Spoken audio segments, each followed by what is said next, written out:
You know the song, "Oh, when the saints go marching in, oh, when the saints go marching in," etc., etc. So today we're talking about the saints, because in just a few days we'll be celebrating All Saints' Day on November the 1st and All Souls' Day on November 2nd. So what I'd like to talk to you about today is, who are the saints? What are they? How did they get to be that way? So when St. Paul in the New Testament writes to people, he addresses them as, "I write this letter to all the saints in the community." And basically he's using that word that anybody who has been claimed by Christ is a saint, is a holy one, is a person who is worthy of his or her call. And so we are all saintly people in that way.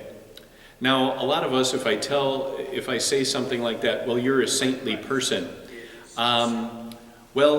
we probably don't end up believing that. We would say, "Oh, no, not me," because we have a particular idea of what a saint is.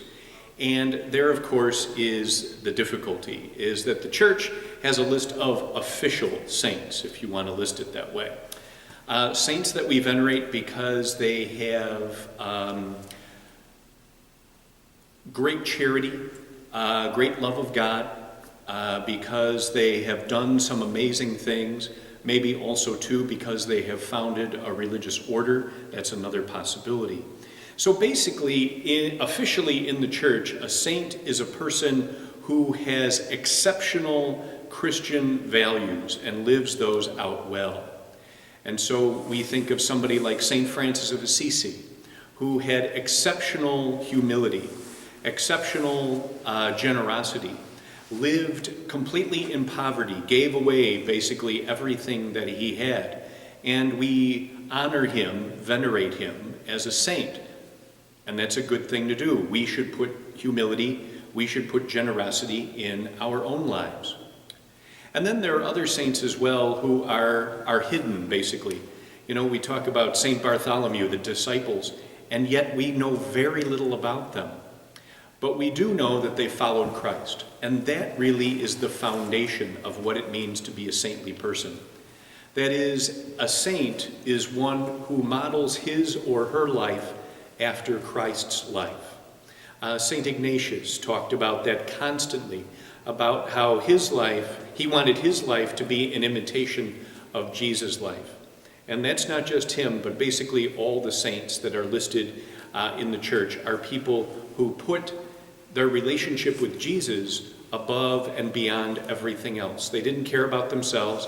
They didn't care about amassing power or influence or money or anything like that. What they really wanted to do was to live for Christ. Now, in our time, we have some very recent saints. St. John Paul II.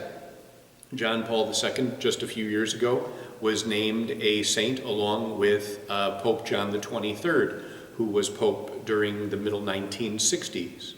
And so once again, these men were people who really kind of devoted themselves to Christ and also to the church. So, I am addressing all of you today, and you are saintly people. And you might say, "No, not me, I don't think so. I've got this that I do wrong and this that I do wrong, and so I could never be a saint, don't have that little halo above my head." Well, the thing is, the saints were not perfect people.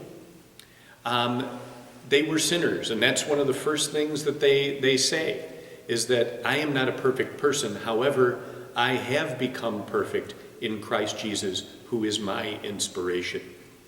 So really, to be a saint is not to become the Pope one day, or to start a religious order, or anything else like that. If you really want to be a saint, model your life on Christ's life.